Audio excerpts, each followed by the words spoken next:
तो इस भाग में हम देखेंगे कक्षा नौवीं के अध्याय 1 संख्या पद्धति की प्रश्नावली 1.4। प्रश्नावली 1.4 को हल करने से पहले हम कुछ महत्वपूर्ण सर्व समीकरणों के बारे में देखेंगे, जानेंगे, जो इस प्रश्नावली के प्रश्नों को हल करने में महत्वपूर्ण भूमिका निभाती हैं। जैसे वास्तविक संख्याओं पर संक्रियाएं। यहां हम वर्गमूलों से संबंधित कुछ समीकरण दे रहे हैं।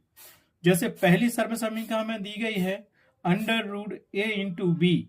इसको हम क्या लिख सकते हैं? Under root A into under root B. दूसरी सर्व समीकरण हमें दी गई है अंडर रूट ए बटे बी। तो इसको हम लिख सकते हैं under root A upon under root B. इसी प्रकार तीसरी सर्व समीकरण हमें दी गई है under root A plus under root B into under root A minus under root B. यहां देखना ए और बी हैं, यहाँ पे प्लस साइन, यहाँ पे माइनस साइन, तो उसको हम क्या लिखेंगे? बराबर ए माइनस बी। ठीक, ये तीसरी सर्व समीकरण हो गई है। चौथी सर्व समीकरण हमारे पास क्या है? A plus under root B और into A minus under root B. अगर ऐसा सवाल आता है और दिया है एक संख्या ए दी है, दूसरी बी दी रूट में, और फिर यहाँ पे ए दी है वही संख्या और माइनस करके रूट बी दी है वही संख्या, तो उसको हम लिख सकते हैं ए स्क्वायर माइनस बी। ये हमारे पास चौथी सर्व समीकरण हो गई। वहीं पांचवी सर्व समीकरण दी है under root A plus under root B into under root C minus under root D बराबर क्या होगी? Root A into C. Root A का गुणा सी में कर दिया, रूट सी में, तो आ गया रूट ए इंटू सी। फिर रूट ए का गुणा किया रूट डी में, तो क्या आ गया? Plus under root A into D. फिर बी का किया इसमें, तो रूट बी सी प्लस, फिर बी का किया डी में, तो रूट बी इंटू डी। अर्थात कहने का मतलब है अगर root A plus root B into root C minus root D है, तो उसको हम लिख सकते हैं root A C plus root A D plus root B C plus root B D. ये पांचवी सर्व समीकरण है। और नेक्स्ट सर्व समीकरण हमें मिलेगी छठवीं सर्व समीकरण जो दी है under root A plus under root B का होल स्क्वायर बराबर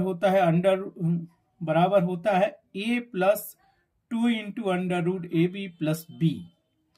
कहने चाहिए, इसका एक्सप्लेन करना चाहें तो हम कर सकते हैं। जैसे एक एग्जाम्पल दिया गया हमारे पास, अगर एक सर्व समीकरण दी है x प्लस वाई का होल स्क्वायर बराबर, तो यहां होगा आपका X square plus 2xy plus Y square. Matching देखना, यहाँ पे रूट ए दिया है x बराबर और y बराबर दिया है रूट b और पूरे का होल स्क्वायर है, तो देखो ए स्क्वायर की जगह पे क्या आ गया? एक्स स्क्वायर का मान यहाँ पे रूट ए है, तो इसका रूट हट जाता है तो ये आता है। बाकी रूट ए और रूट बी की वैल्यू यहां रख दो। और बाई स्क्वायर दिया है, बाई स्क्वायर की वैल्यू यहाँ पे क्या है? रूट बी, तो रूट बी का होल स्क्वायर करेंगे तो केवल रूट और स्क्वायर हट जाएगा, बी बचेगा। तो यही कंडीशन दी है ना।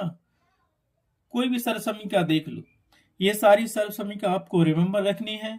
क्वेश्चन पेपर के पैटर्न के अकॉर्डिंग एमसीक्यू क्वेश्चंस में ये सर्व समीकरण पूछ सकते हैं या मैचिंग करने के लिए भी पूछ सकते हैं।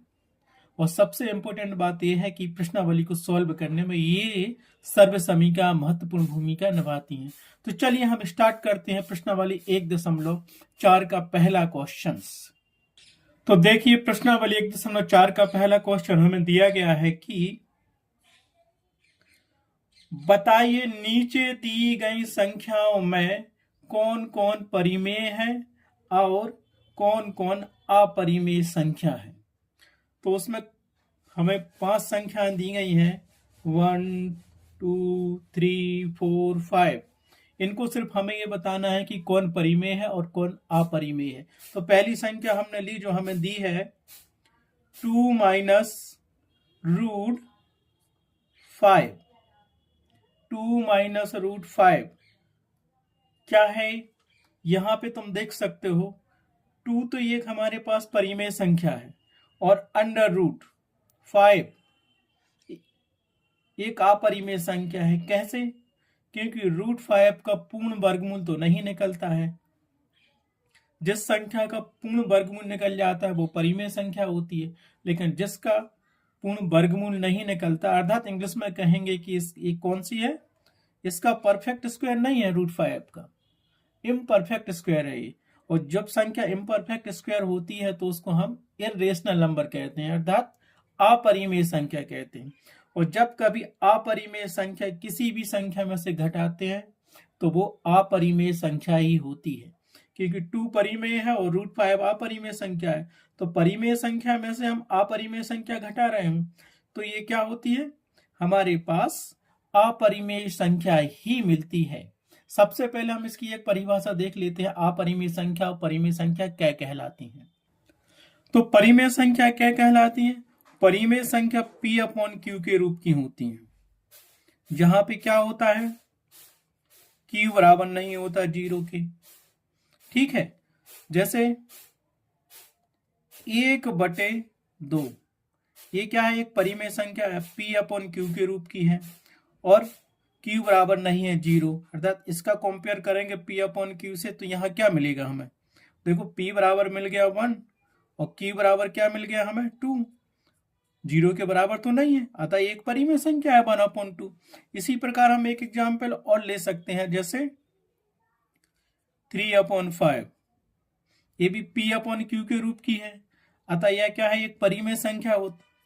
इसी प्रकार हम लिख सकते हैं 1 क्या है, 1 भी एक परिमेय संख्या है, क्योंकि जब कोई संख्या सिंगल रखी रहती है तो उसमें अपन 1 का भाग दे सकते हैं और 1 का भाग किसी भी संख्या में दे तो वही संख्या आती है, अतः 1 भी एक परिमेय संख्या है। यदि यहाँ 0 लिख दिया जाता तो क्या है, 0 क्या एक परिमेय संख्या है, तो हम बोलेंगे हाँ एक परिमेय संख्या है, क्योंकि 0 में 1 का भाग जा सकता है, 1 का भाग 0 में देंगे तो क्या आएगा, ये P/Q के रूप की तो है। क्यों, कंपेयर करो, P बराबर कितना आ रहा है 0 और यहाँ Q बराबर क्या है 1, जो कि डज नॉट इक्वल टू है 0, अतः 0 भी ये क्या है, परिमेय संख्या है, 1 भी एक परिमेय संख्या है। समझ में आया परिमेय संख्याओं की परिभाषा। ठीक है, दूसरी परिभाषा वो कहते हैं जिन संख्याओं का परफेक्ट वर्गमूल निकलता है, जैसे 4 का होगा 2, 9 का होगा क्या 3, ये भी परिमेय संख्या है। या जिन संख्याओं का घनमूल, जैसे ये लिखा हो 327, इसका घनमूल कितना आएगा 3, तो ये भी ये क्या है, परिमेय संख्या है। अब इसी प्रकार हम लिख सकते हैं क्या 64, इसका चतुर्थक क्या आएगा 4, 4 चौके 16, 16 चौके 64, 4, ये भी एक परिमेय संख्या है। तो हम कह सकते हैं कि जिन संख्याओं का वर्गमूल या घनमूल या चतुर्थक पूर्ण रूप से निकलता है तो वो भी परिमेय संख्याएं कहलाती हैं। यदि इन संख्याओं का, जैसे हम लिख दें, आगे हम देखते हैं अब देखते हैं अपरिमेय संख्या क्या कहलाती है। सबसे पहली परिभाषा तो यह कि जो अपरिमेय संख्या होती है वो P/Q के रूप की नहीं होती हैं, रूप की नहीं होती हैं, ठीक है, नहीं होती हैं, ठीक, जबकि परिमेय P/Q के रूप की होती हैं। दूसरी बात, यदि √5 दिया है, √7 दिया है या 3√11 होता या 4√21 होता, यहां देखिए आप, यहां हमने आपको दिखाया है √5, √7, 3√11, 4√21, इसका मतलब हुआ इसका परफेक्ट हम वर्गमूल नहीं निकाल सकते 5 का, 2 पॉइंट कुछ आएगा। √7 का परफेक्ट वर्गमूल हम नहीं निकाल सकते, ये 3 पॉइंट कुछ आएगा। और यहाँ √11 मतलब 11 का हमें घनमूल निकालना है, वो भी परफेक्ट नहीं निकल रहा। इसी प्रकार 4√21, इसका चतुर्थक निकालना 21 का परफेक्ट नहीं निकल रहा है। तो हम कह सकते हैं अपरिमेय संख्या वे संख्या कहलाती हैं जिन्हें हम P/Q के रूप में नहीं लिख सकते हैं तथा जिनका वर्गमूल, घनमूल और चतुर्थक नहीं निकाला जा सकता है परफेक्ट, वो अपरिमेय संख्या कहलाती हैं। ठीक है, ये परिमेय संख्या अपरिमेय संख्या की डेफिनेशन आपको याद हो गई। अब चलते हैं हम पहले प्रश्न का पहला क्वेश्चन सॉल्व करते हैं। देखिए, तो पहला हमें दिया था, पहले का पहला दिया था 2 - √5। ठीक है, यहाँ पे 2 तो हमारे पास एक परिमेय संख्या है क्योंकि 2/1 कर सकते हैं, लेकिन √5 का परफेक्ट वर्गमूल नहीं निकल रहा, तो ये क्या हो गई, एक अपरिमेय संख्या हो गई। तो इसको हम क्या लिखेंगे, ये क्या है, एक अपरिमेय संख्या। 2 माइनस √5 एक अपरिमेय संख्या है। क्यों? क्योंकि जब किसी परिमेय संख्या से अपरिमेय संख्या घटाते हैं तो जो उत्तर मिलता है वो अपरिमेय संख्या ही बनती है। अब देखते हैं, हमारे पास दिया है दूसरा हमें क्या दिया गया है, उसको हम हल भी करेंगे। दूसरा हमें दिया गया है, देखो दूसरा हमें दिया गया ये वाला, क्या दिया है, पहले का दूसरा दिया है 3 प्लस √23 माइनस √23। हमें बताना है कि ये एक परिमेय संख्या है कि ये अपरिमेय संख्या है। तो सबसे पहले हम तो कोष्टकों को हल करेंगे। कोष्टक को हल करेंगे तो क्या मिलेगा हमें, यहां से 3 हमने जो का तो लिख लिया, प्लस √23 भी कर लिया, माइनस √3 कर लो बाहर जो है, तो माइनस √23 हो गया। ठीक है, अब देखिए यहाँ प्लस का √23 है और ये माइनस का √23 है, तो प्लस में से माइनस का जाएगा तो क्या मिलेगा, तो प्लस √23 में से माइनस का √23 गए तो हमारे पास 0 मिलेगा, बचेगा क्या, केवल 3 बचा। 3 क्या है, 3 अपन 1 कर सकते हैं, P अपन Q के रूप की है, तो 3 ये क्या मिल गई हमें, 3 एक परिमेय संख्या है, परिमेय संख्या है। 3 तो एक परिमेय संख्या मिल गई हमें। अब उसका देखते हैं, तीसरा क्वेश्चन हमें क्या दिया है, 2√7 अपॉन 7√7। तीसरा क्वेश्चन हमें दिया गया है, पहले का दिया गया है 2√7 बटे 7√7। हमें बताना है कि यह क्या परिमेय है कि अपरिमेय संख्या है। तो यहां देखिए, पहले तो इसको हम सॉल्व करते हैं। हमें क्या दिया गया है, 2√7 बटे 7√7। अब यहां देखो, ये अंश दिया और ये हर दिया है, और यहां समान संख्या दी गई है √7 बटे √7। ठीक है, तो क्या होता, हम इसको ये भी लिख सकते हैं 2/7 गुणित √7 अपॉन √7। तो ये 7 तो कट जाएगा, √7 बचेगा हमारे पास क्या, 2/7 मिल गया, जो कि P अपॉन Q के रूप की है, और Q बराबर नहीं है 0 के, यहाँ पे 7 0 के बराबर तो होता नहीं, 0 से बड़ा होता है। तो 2/7 क्या हो गई, एक ये भी परिमेय संख्या हो गई, परिमेय संख्या है। ठीक, अब चलते हैं क्वेश्चन नंबर 4 पर, जो हमें दिया गया है। क्वेश्चन नंबर पहले का 4 क्या दिया गया है हमारे पास, 1/√2। इसको बताना है कि ये परिमेय है कि अपरिमेय संख्या है। तो इसको सबसे पहले तो हमने लिख लिया 1/√2। अब देखो, ये P अपन Q के रूप की तो है, यहाँ पे 1 परिमेय संख्या है, लेकिन √2 क्या है, अपरिमेय संख्या है। क्यों, √2 का परफेक्ट वर्गमूल तो हम निकाल नहीं सकते। अगर इसका वर्गमूल परफेक्ट निकलता, जैसे √4 होता तो 2 निकल जाता, तो 1/2 आ जाता, तो ये परिमेय संख्या होती। लेकिन यहाँ पे √2 दिया है, इसका परफेक्ट वर्गमूल नहीं निकलता है, तो हम क्या लिखेंगे, 1/√2 क्या है, एक अपरिमेय संख्या, अपरिमेय संख्या है। 1/√2 एक अपरिमेय संख्या है।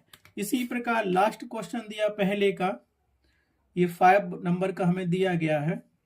उनने कहा 2π क्या परिमेय है कि अपरिमेय, तो हमको बताना है। तो हमने सबसे पहले लिखा यहाँ पे 2 × π। अब देखो, 2 तो यहाँ पे एक परिमेय संख्या है, लेकिन पाई क्या है, पाई का परफेक्ट मान तो होता नहीं। पाई का मान हम लिखते हैं 22/7, जो कि परफेक्ट नहीं है। उसका 3 पॉइंट को समथिंग होता है, 141414 एंड सो ऑन होता है। तो पाई तो एक अपरिमेय संख्या है, और 2 क्या है, एक परिमेय संख्या है। जब किसी परिमेय संख्या में अपरिमेय संख्या का गुणा करते हैं तो हमें जो संख्या मिलती है वो क्या होती है, अपरिमेय होती है। तो 2π क्या होगी, एक अपरिमेय संख्या। ये मिल गई हमें 2 पाई भी एक अपरिमेय संख्या हो गई। इस प्रकार क्वेश्चन नंबर पहले के 5 क्वेश्चन सॉल्व हो गए। इसका आंसर हम कैसे लिखेंगे देखिए। अब देखिए आंसर में क्या करेंगे, पहली परिमेय संख्या तो हमें मिली थी ये जो 3 आ गई थी, तो उसका पूरा लिखेंगे अपन 3 plus under root 23 minus under root 23 क्या है, एक परिमेय संख्या है। दूसरी परिमेय संख्या में मिली थी 2 upon under root 7 upon 7 under root 7। दूसरी क्या मिली थी 2 अंडर रूट 7 बटे 7 अंडर रूट 7। ये क्या, ये मिल गई थी एक परिमेय संख्या। और अब देखिए अपरिमेय संख्या कौन कौन सी मिली। अपरिमेय संख्या में मिली थी 2 माइनस अंडर रूट 5, और दूसरी अपरिमेय संख्या हमारे पास थी 1 अपॉन अंडर रूट 2, और तीसरी अपरिमेय संख्या हमारे पास थी 2 पाई।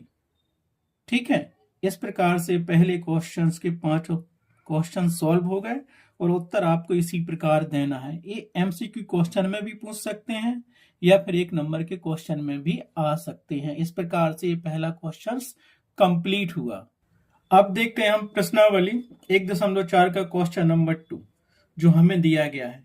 निम्नलिखित व्यंजकों में से प्रत्येक व्यंजक को सरल कीजिए। पहला दिया है हमें दूसरे का 3 plus root 3 into 2 plus root 2। दूसरा दिया है 3 plus root 3 into 3 minus root 3। Third दिया है हमें रूट 5 प्लस रूट 2 का होल स्क्वायर, और फोर्थ दिया है दूसरे का root 5 minus root 2 into root 5 plus root 2। तो हम पहला क्वेश्चन हल करते हैं। दूसरे का पहला हमें दिया गया है 3 plus under root 3 into 2 plus root 2। इसको हल करने से पहले हम कुछ और बेसिक ट्रिक देखते हैं जो इस प्रकार से हैं। जैसे अगर कोई संख्या a अंडर रूट ए दी है तो ये बराबर हमें मिलेगा a की जगह पे अगर 3 लिखा हुआ है जैसे रूट 3 इंटू रूट 3 तो क्या मिलेगी 3। और यदि ऐसी संख्या का मल्टीपल दिया है root under root into root B तो इसको हम क्या लिखेंगे अंडर रूट ए गुणित बी।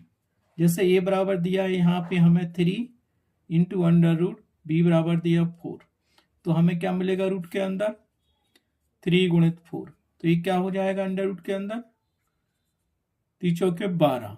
बस ये चीज हमें याद रखनी है। अब देखो तो इस क्वेश्चन को हम पहले क्वेश्चन को सॉल्व करते हैं। यहाँ पे 3 दिया है, यहाँ पे प्लस दिया है, यहाँ पे प्लस दिया है, यहाँ 3 प्लस रूट 3 दिया है, इंटू में गुणा दिया है 2 प्लस रूट 2 का। अगर 3 यहाँ था 3 यहाँ होता, रूट 3 यहाँ पे रूट 3 यहाँ पे तो कर लेते, माइनस प्लस चेंज होता तो भी आराम से हम सरसमीका लगा के कर लेते। लेकिन इस सवाल को कैसे करेंगे, केवल हमें गुणा करना है। इंटू का मतलब होता है गुणा करना। तो पहले 3 का गुणा हम करेंगे 2 में और फिर 3 का करेंगे रूट 2 में। उसी प्रकार रूट 3 का हम पहले मल्टीपल करेंगे 2 में, फिर करेंगे रूट 3 का रूट 2 में। तो यहाँ देखिए कैसे गुणा करेंगे। देखो पहले हमने 3 का किया 2 में तो बराबर क्या मिलेगा हमें 3 गुणित 2 प्लस साइन लगा दिया। अब 3 का गुणा करो रूट 2 में तो यहाँ क्या करेंगे 3 गुणित रूट 2। ठीक, अब यहाँ प्लस लगा तो लगा लिया। अब रूट 3 का भी सेम इसी प्रकार मल्टीपल करो, पहले 2 में फिर रूट 2 में। तो यहां से हमने रूट 3 का गुणा किया पहले 2 में, प्लस साइन लगा लिया। अब फिर किया हमने रूट 3 का गुणा रूट 2 में। ठीक है, तो यहां क्या मिला, ये तो 3 दूनी 6 मिल गया, प्लस किया, ये क्या मिल गया हमें 3 रूट 2 मिल गया। सेम इसको क्या लिख सकते हैं 2, रूट के बाहर दिया है तो इसको पहले लिख लूं 2 रूट 3 हो जाएगा। प्लस किया, यहाँ रूट 3 दिया, गुणा किया रूट 2 में, तो पहले ही हम देख चुके हैं। तो रूट के अंदर क्या आएगा 3 गुणित 2।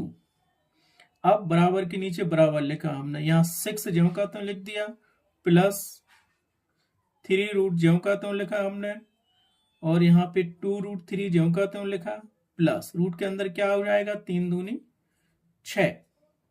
अतः इस सरसमीका का आंसर क्या होगा, अतः हम लिख सकते हैं that implies 3 plus root 3 into 2 plus root 2 किस चीज के बराबर होगा, जो हमने अभी निकाला है, 6 plus 3 root 2 plus 2 root 3 plus root 6। तो उत्तर बराबर क्या लिखोगे आप, उत्तर लिख सकते हो आप यहां पर 6 plus 3 root 2 plus 2 root 3 plus root 6। अतः प्रश्न क्रमांक 2 का पहला हुआ सॉल्व। अब देखते हैं नेक्स्ट क्वेश्चंस। तो देखिए, अब प्रश्न क्रमांक 2 का पहला तो हमने सॉल्व कर लिया। अब करते हैं दूसरा क्वेश्चन। दूसरा क्या दिया है, 3 plus root 3 into 3 minus root 3। देखिए यहां सर्वसमीका लिख सकती है क्योंकि हमें सर्वसमीका याद है। यहां देखिए 3 प्लस रूट 3 दिया है, यहाँ साइन प्लस दिया है, और यहाँ पे 3 माइनस रूट 3 दिया है, यहाँ माइनस क्या दिया है। और सर्वसमीका से हम क्या जानते हैं, सर्वसमीका होती है क्या, देखो जो हमारे पास सर्वसमीका होती है, तो ये हमारे पास एक जो सर्वसमीका हमने लिखवाई थी, a plus root B into A minus root B. अगर ऐसा होता है सवाल तो उस काहे के बराबर होता है, ए स्क्वायर माइनस बी। और अपने पास यहाँ यही चीज तो लिखी है, क्या लिखी है देखो, ए बराबर हमें दिया है इतना, बी बराबर दिया है रूट 3। तो बस इस समीका में मान रख दो, या यही सर्वसमीका लगा सकते हैं, ये लिख सकते हो, क्योंकि A plus under root B into A minus under root B बराबर होता है ए स्क्वायर माइनस बी, सर्व समीका से। इसको यहां भी लिख सकते हो, सर्व समीका से। अगर सर्व समीका नहीं लगानी हो तो पहले क्वेश्चन की तरह उसको गुणा कर दो और हल कर लो, लेकिन सर्व समीका लगाओगे तो देखना यहाँ पे 3 है तो यहाँ रूट 3 है, यहाँ पे 3 है और यहाँ पे रूट 3 है। ये बेस क्या है, सेम दिया है। अगर यहाँ 3 होता, यहाँ 4 होता, तो यहाँ 3 और यहाँ 4 चाहिए पड़ता है। तो ए बराबर 3 है, बी बराबर रूट 3 है, ए बराबर 3 है, बी बराबर रूट 3 है। ठीक है, सेम दिया ना ए और बी, तो रख दो। ये सर्व समीका बराबर होती है ए स्क्वायर माइनस बी के, तो ये का मान क्या दिया, रख दो, तो हमें क्या मिलेगा, अर्थात 3 plus root 3 into 3 minus root 3 बराबर हमें क्या मिलेगा, ए स्क्वायर। ए के स्क्वायर का मान कितना है 3, 3 का स्क्वायर माइनस लगा बी लगा दिया, बी बराबर क्या है हमारे पास रूट 3, तो ये रूट 3 कर लिया ज्यों का त्यों। अब स्क्वायर का क्या मतलब होता है, 3 के ऊपर स्क्वायर लगा तो 9 और ये माइनस रूट 3 ज्यों का त्यों।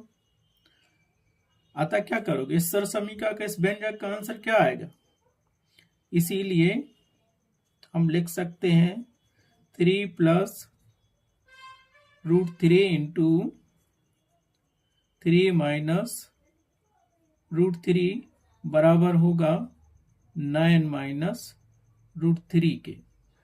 ठीक है, ये तो मिल गया हमें इसका क्या, इसीलिए उत्तर बराबर क्या होगा, उत्तर बराबर हमें मिल जाएगा 9 माइनस रूट 3। ये दूसरे क्वेश्चन का दूसरा क्वेश्चन सॉल्व हुआ।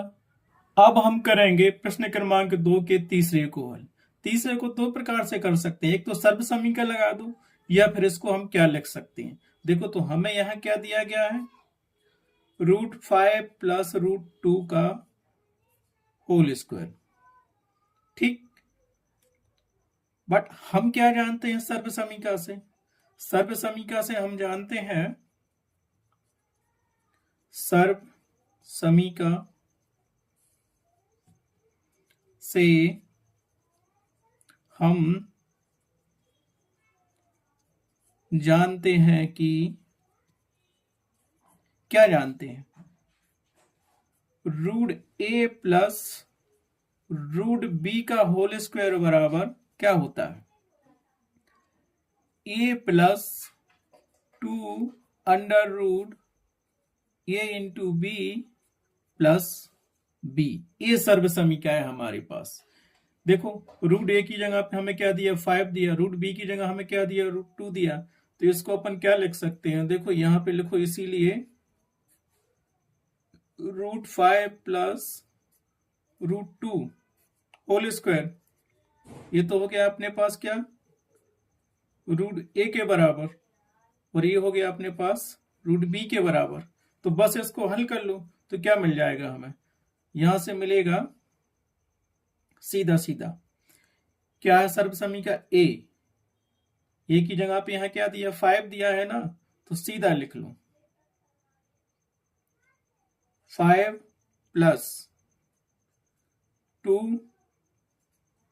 अंडर रूट ए इंटू 5 दिया है, गुणित बी कितना दिया हमें 2 दिया है, प्लस किया प्लस बी दिया, बी का मान कितना है हमारे पास 2, अर्थात यहाँ 2 लिखोगे 2, ठीक है 2 लिख सकते हो वहां पर। तो हम यहां क्या लिख सकते हैं, देखो रूट 5 प्लस रूट 2 का होल स्क्वायर बराबर अपने पास क्या आ गया 5 तो जो का त्यों लिखा, प्लस किया 2 जो का त्यों लिखा, अंडर रूट में 5 गुणित 2 किया तो कितना आ गया 10, और प्लस 2 जो का त्यों लिख दिया। तो ये हमें क्या मिल गया यहां से 5 और 2 7, 7 प्लस 2 रूट 10 मिल गया ना यहां से, ठीक है। अब इसको हम क्या लिखेंगे, that implies root 5 plus root 2 का होल स्क्वायर बराबर हमें मिलेगा 7 प्लस 2 रूट 10। तो उत्तर हमारे पास क्या होगा, उत्तर हमको मिल जाएगा 7 प्लस 2 रूट 10। ये प्रश्न नंबर 2 का तीसरा क्वेश्चन सॉल्व हुआ। अब देखो ये प्रश्नावली 1.4 के दूसरे का लास्ट क्वेश्चन करते हैं जो हमें दिया गया है। क्या दिया गया है, root 5 minus root 2 into root 5 plus root 2। इसको हम क्या लिख सकते हैं, हम इसको पहले भी लिख सकते हैं, प्लस का पहले लिख सकते हैं, माइनस का बाद में लिख सकते हैं, गुणा ही तो करना है। लेकिन उसके पहले हम आपको एक सर्वसमीका बताते हैं। जैसे सर्वसमीका हमने देखी थी, यहाँ पे बेस सेम है, देखो ये 5 है यहाँ 2 है, यहाँ 5 है तो यहाँ 5 है, यहाँ 2 है तो यहाँ 2 है, और ये हम आपको सर्वसमीका बता चुके हैं, ठीक है। इसको हम ये भी लिख सकते हैं, देखो क्या लिख सकते हैं, रूट 5 प्लस रूट 2, इसको पहले लिख लिया, गुणन तो करना है, इसको बाद में लिख लो रूट 5 माइनस रूट 2, बात तो एक ही है, चाहे ऐसा लिखो चाहे ऐसा लिखो, दोनों का गुणा तो करना है। अब क्योंकि हम सर्वसमीका से जानते हैं, हम सर्वसमीका किससे जानते हैं, सर्वसमीका से जानते हैं कि अब वो सर्वसमीका क्या है जिससे जानते हैं, वो सर्वसमीका हमारे पास लिखी थी under root A plus under root B into under root A minus under root B. इन दोनों का गुणा करेंगे तो आंसर हमारे पास क्या आता था, ए माइनस बी, ठीक। ये सर्वसमीका देखो सेम, अगर यहाँ रूट 5 दिया है तो ये रूट ए है, यहाँ भी रूट 5 है तो यहाँ रूट ए है, अब यहाँ प्लस है तो यहाँ प्लस है, यहाँ माइनस है तो यहाँ माइनस है, ये रूट 2 है तो यहाँ रूट बी है, यहाँ रूट 2 है तो यहाँ रूट बी है, तो यहाँ क्या मिल गया, इसीलिए हम क्या लिख सकते हैं, देखो under root 5 plus under root 2 into under root 5 minus under root 2 बराबर, यहां कंपेयर करो, ए बराबर कितना दिया है, ए बराबर 5 दिया है और बी बराबर कितना दिया है 2, ठीक है। बस इसमें मान रख दो एक के बराबर ए माइनस बी के, तो क्या होगा ए बराबर 5 और बी बराबर हमें यहाँ क्या दिया 2, आ गया 2। तो अब यहाँ क्या लिख सकते हैं हम, यहाँ पे हम लिख सकते हैं under root 5 plus under root 2 into under root 5 minus under root 2 बराबर 5 में से 2 गए तो कितना बचा 3 आ गया, ध्यान दिया 3 आ गया। आप उत्तर बराबर क्या लिखोगे, इसीलिए उत्तर बराबर हमारे पास आ जाएगा 3। इस प्रकार से प्रश्नावली 1.4 का क्वेश्चन नंबर 4 के चारों क्वेश्चन सॉल्व हुए। अब चलते हैं हम नेक्स्ट क्वेश्चन नंबर 3 पर। अब हम देखेंगे प्रश्नावली 1.4 का क्वेश्चन नंबर 3, जो हमें इस प्रकार दिया गया है। आपको याद होगा कि पाई को एक वृत्त की परिधि मान लीजिए, पाई को हमने वृत्त की परिधि माना जो है सी है, और उसके व्यास मान लीजिए डी के अनुपात से परिभाषित किया जाता है। व्यास को 19 डी माना है और परिधि को 19 सी माना है, ठीक है। अर्थात पाई बराबर सी अपॉन डी है। यह इस तथ्य का अंतर्विरोध करता हुआ प्रतीत होता है कि पाई अपरिमेय है। इस अंतर्विरोध का निराकरण आप किस प्रकार करेंगे? तो ठीक है, हम इस क्वेश्चन को सॉल्व करते हैं। बस बेसिक याद रखना है, इसका बेसिक क्या है, किस प्रकार से हल करना है। एक वृत्त बना होगा, उसकी परिधि क्या है, सीधी है, और उसका व्यास हमें डी दिया है, और यह भी कहा गया है कि पाई बराबर सी अपॉन डी है। हमें दिया गया है कि पाई वृत्त की परिधि तथा व्यास का अनुपात है, तो हम यहां क्या लिख सकते हैं, इसीलिए पाई बराबर सी बटे डी। अब सी क्या है, देखो हमें यहां दिया गया है ना सी क्या है, वृत्त की परिधि है, वृत्त की परिधि बा डी बराबर क्या दिया हमें, डी दिया है वृत्त का व्यास। स्पष्ट लिखा है कि व्यास मान लीजिए डी है और परिधि मान लीजिए सी है।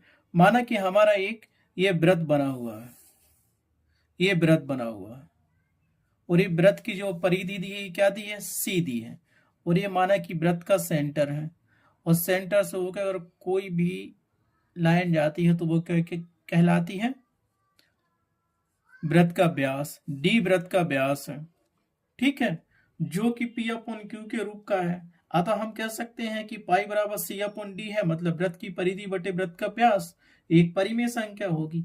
लेकिन नहीं होगी, क्यों नहीं होगी?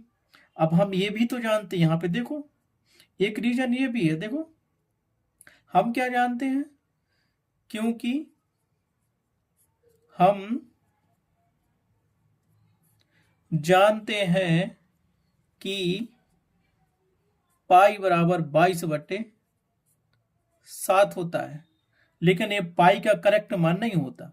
क्या होता है, यहां हम लिख देते हैं लगभग 22/7 पाई का लगभग मान होता है, करेक्ट मान नहीं होता। करेक्ट मान तो पाई का होता है वृत्त की परिधि बटे वृत्त का व्यास, अर्थात सी अपॉन डी, जहां सी वृत्त की परिधि है और डी वृत्त का व्यास, दोनों पी अपॉन क्यू के रूप की हैं, ठीक है। अतः इनमें से एक संख्या तो परिमेय होगी और एक अपरिमेय होगी। हमें यही सिद्ध करना है, अंतर्विरोध प्रतीत होता है कि पाई एक अपरिमेय है, ठीक है। तो डेफिनेट हम आप क्या कहेंगे, क्या निष्कर्ष निकालेंगे, यहां पे क्या निष्कर्ष निकाल सकते हैं हम यहां पे, इसीलिए पाई बराबर सी अपॉन डी पाई का करेक्ट मान होता है, पाई का करेक्ट मान होता है। लेकिन पाई का 22/7 करेक्ट मान नहीं होता। 22/7 पाई का लगभग मान होता है, पाई का करेक्ट मान सी अपॉन डी होता है। अतः हम कह सकते हैं जो कि पी अपॉन क्यू के रूप की है, अतः इसे परिमेय संख्या होना चाहिए।